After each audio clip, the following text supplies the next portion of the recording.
El progreso del peregrino. Capítulo 18. Los peregrinos se encuentran con Ateo, a quien resisten con las enseñanzas de la Biblia. Pasan por la tierra encantada, figura de la corrupción de este mundo en tiempos de sosiego y prosperidad. Medios con que se libraron de ella: vigilancia, meditación y oración. Poco trecho habían andado en su camino cuando percibieron a uno que andaba solo, con paso suave, y al encuentro de ellos dijo entonces: Cristiano, ahí veo a uno que viene a encontrarnos con sus espaldas vueltas a la ciudad de Sión. Esperanza, sí, le veo. Estemos apercibidos por si es otro adulador. Habiendo llegado ya a ellos Ateo, tal era su nombre, preguntó a dónde se dirigían. Cristiano, al monte de Sión. Entonces Ateo soltó una carcajada estrepitosa. Cristiano, ¿por qué se ríe usted? Me río al ver lo ignorantes que sois en emprender un viaje tan molesto, cuando la única recompensa segura con que podéis contar es vuestro trabajo y molestia en el viaje. Cristiano, pero ¿le parece a usted que no nos recibirán allí? Ateo, ¿recibir? ¿Dónde? ¿Hay en este mundo lugar que soñáis? Cristiano, pero lo hay en el mundo venidero. Ateo, cuando yo estaba en casa en mi propio país, oí algo de eso que decís y salí en su busca. Y hace 20 años que lo vengo buscando, sin haberlo encontrado jamás. Cristiano, nosotros hemos oído y creemos que lo hay y se puede hallar. Ateo, si yo no lo hubiese creído cuando estaba en casa, no hubiera ido tan lejos a buscarlo, pero no hallándolo y a existir tal lugar, seguramente lo hubiera encontrado, porque lo he buscado más que vosotros. Me vuelvo a mi casa y trataré de consolarme con las cosas que en aquel entonces rechacé por la esperanza de lo que ahora creo que no existe. Cristiano, dirigiéndose a Esperanza: ¿será verdad lo que este hombre dice? Esperanza, mucho cuidado. Este es otro adulador. Acuérdate de lo que ya una vez nos ha costado el prestar oído a tal clase de hombres. Pues que ¿no hay ningún monte Sión? ¿No hemos visto desde las montañas de Delicias la puerta de la ciudad? Además, ¿no hemos de andar por la fe? Vamos, vamos, no sea que nos venga otra vez el del látigo. No olvidemos aquella importante lección que tú debieras recordar. Cesa, hijo mío, de oír la enseñanza que induce a divagar de las razones de sabiduría. Deja de escucharla y creamos para la salvación de nuestras almas. Cristiano, hermano mío, no te propuse la cuestión porque dudara de la verdad de nuestra creencia, sino para probarte y sacar de ti una prenda de la sinceridad de tu corazón. En cuanto a este hombre, bien sé yo que está cegado por el Dios de este siglo. Sigamos tú y yo, sabiendo que tenemos la creencia de la verdad, en la cual ninguna mentira tiene parte. Esperanza, ahora me regocijo en la esperanza de la gloria de Dios.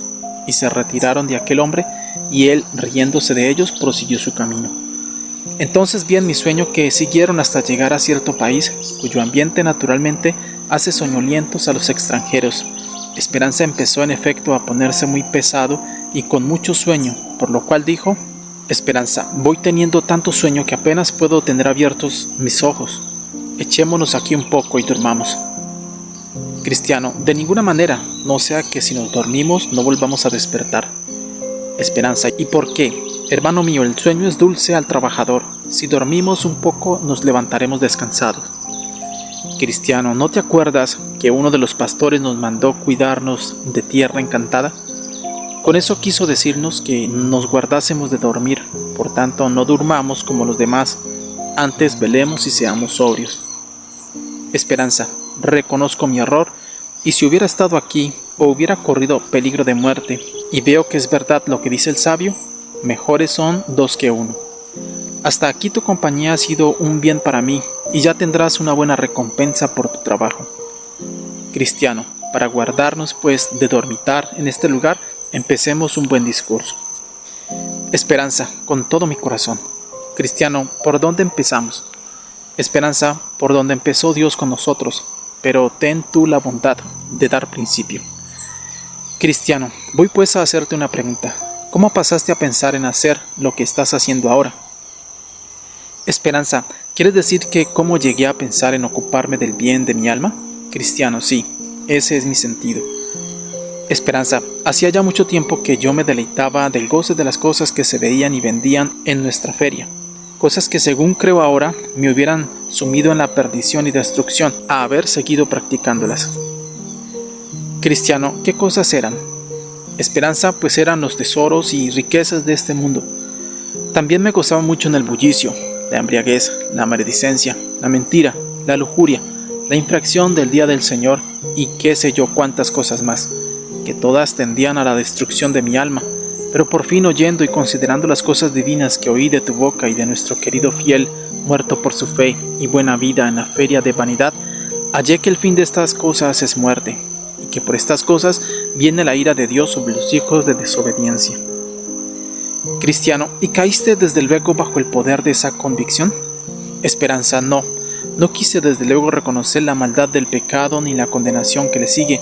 Antes procuré, cuando mi mente empezaba a estar conmovida con la palabra, cerrar mis ojos a su luz. Cristiano, pero ¿por qué así resistías a los primeros esfuerzos del Espíritu bendito de Dios? Esperanza, las causas fueron: primero, no sabía que aquella era la obra de Dios en mí. Nunca pensé que era la convicción de pecado por donde Dios empieza la conversión de un pecador.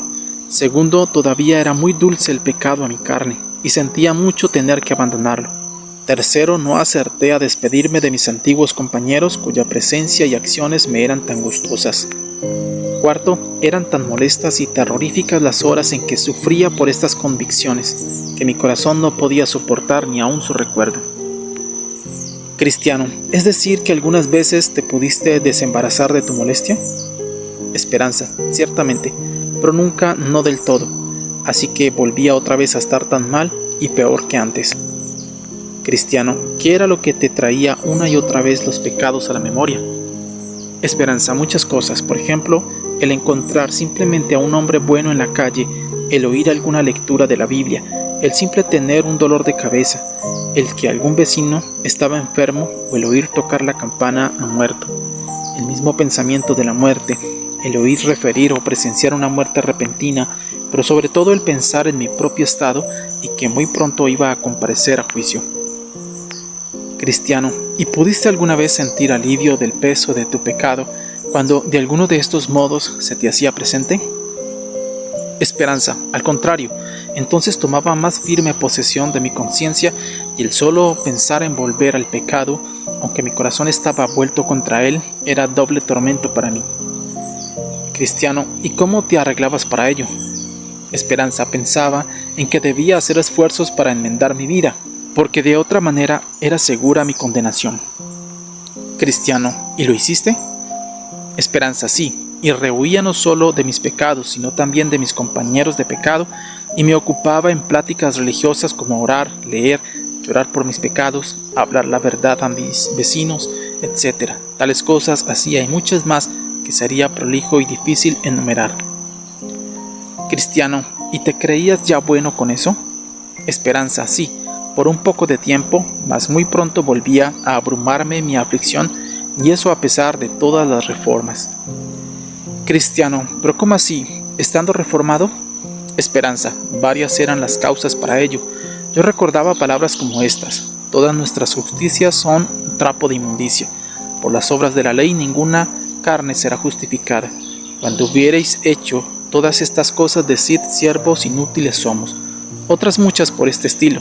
Tales palabras me hacían andar así: si todas mis justicias son trapos de inmundicia, si por las obras de la ley nadie puede ser justificado, y si cuando lo hayamos hecho todo aún somos inútiles, es necedad pensar en llegar al cielo por la ley.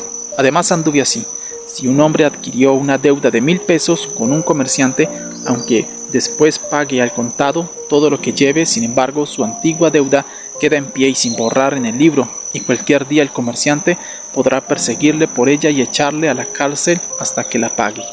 Cristiano, ¿y cómo aplicaste esto a tu propio caso? Esperanza, pensé de la manera siguiente: por mis pecados he adquirido una gran deuda con Dios, y mi reforma presente no podrá liquidar aquella deuda. Así que, aun en medio de todas mis enmiendas, tengo que pensar en el cómo me he de librar de esa condenación en que incurrí por mis transgresiones anteriores. Cristiano, es mucha verdad, sigue.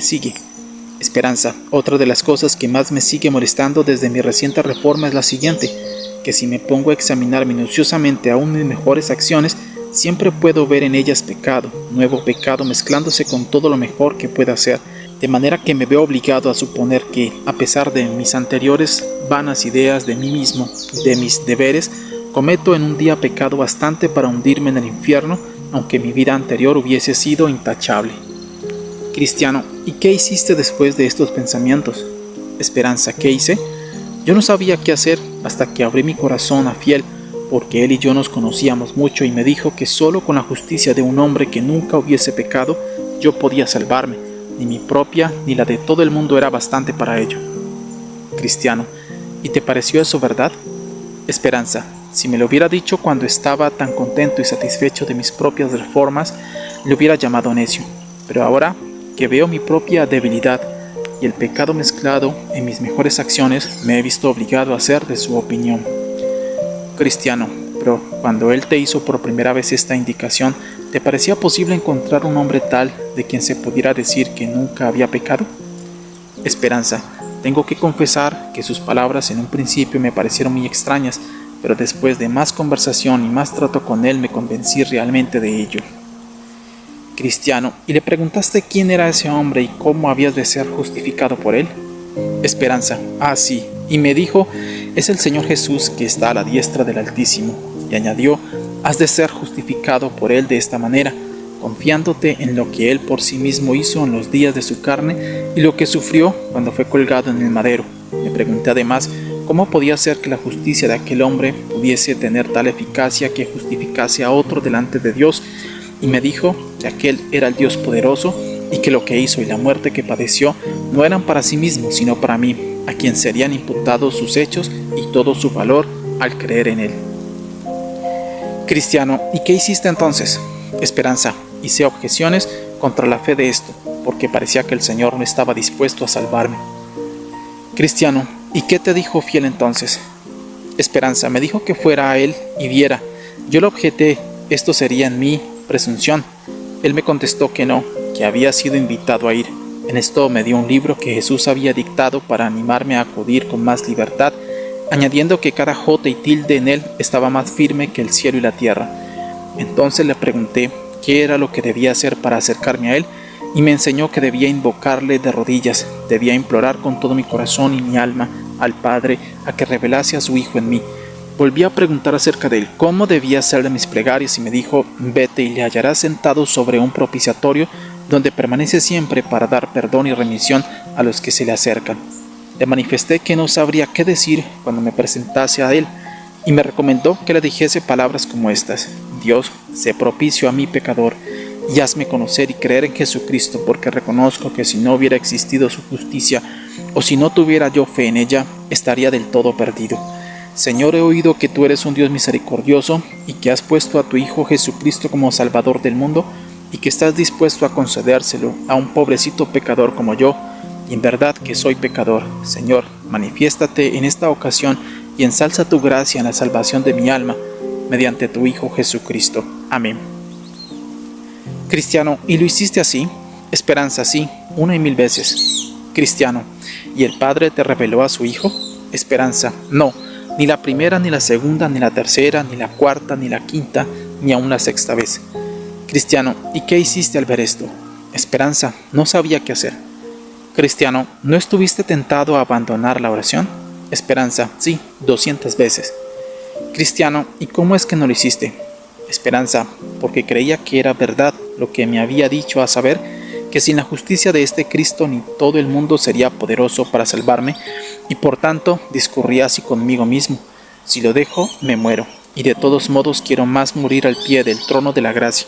Además me vinieron a la memoria estas palabras: aunque se tardare, espéralo, que sin duda vendrá, no tardará. Así seguí orando hasta que el Padre me revelase a su Hijo. Cristiano, ¿y cómo te fue revelado? Esperanza, no le vi con los ojos del cuerpo, sino con los del entendimiento. Y fue de esta manera: un día estaba tristísimo, más triste según me parece que jamás había estado en mi vida, siendo causada esta tristeza por una nueva revelación de la magnitud y vileza de mis pecados, y cuando yo no esperaba otra cosa que el infierno, la eterna condenación de mi alma, De repente me pareció ver al Señor Jesús mirándome desde el cielo y diciéndome: cree en el Señor Jesucristo y serás salvo. Pero contesté: Señor, soy un pecador grande, muy grande. Y me respondió: bástate mi gracia. Volví a decirle: pero Señor, ¿qué cosa es creer? Y vi por aquel dicho: el que a mí viene nunca tendrá hambre, y el que en mí cree no tendrá sed jamás. Que al creer y el venir era todo una misma cosa, y que aquel que es decir, que corre en su corazón y afectos tras la salvación de Cristo, aquel en realidad cree en Cristo. Entonces vinieron las lágrimas a mis ojos y seguí preguntando: pero Señor, ¿puede en verdad un pecador tan grande como yo ser aceptado de ti y salvo por ti? Y le oí decir: al que a mí viene no le echo fuera. Y dije: pero Señor, ¿cómo he de pensar de ti al venir a ti para que mi fe esté bien puesta en ti? Y me dijo: Jesucristo vino al mundo por salvar a los pecadores. Él es el fin de la ley para justicia a todo aquel que cree. Él fue entregado por nuestros delitos y resucitado para nuestra justificación. Nos amó y nos ha lavado de nuestros pecados con su sangre. Él es el mediador entre Dios y nosotros. Él vive siempre para interceder por nosotros.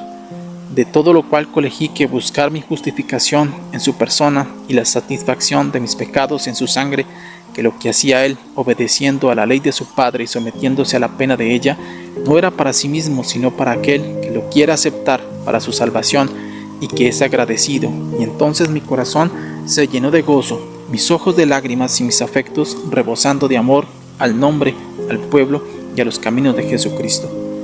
Cristiano, esta era en verdad revelación de Cristo a tu alma, pero especifícame los efectos que produjo en tu espíritu. Esperanza me hizo ver que todo el mundo, a pesar de toda su propia justicia, está en estado de condenación, que Dios el Padre, aunque es justo, puede con justicia justificar al pecador que viene a él. Me hizo ponerme grandemente avergonzado de mi vida anterior y me humilló haciéndome conocer y sentir mi propia ignorancia, porque hasta entonces no había venido un solo pensamiento a mi corazón que de tal manera me hubiese revelado la hermosura de Jesucristo. Me hizo desear una vida santa y anhelar el hacer algo para la honra y gloria del nombre del Señor Jesús. Hasta me pareció que si tuviera ahora 1000 vidas, estaría dispuesto a perderlas todas por la causa del Señor Jesús.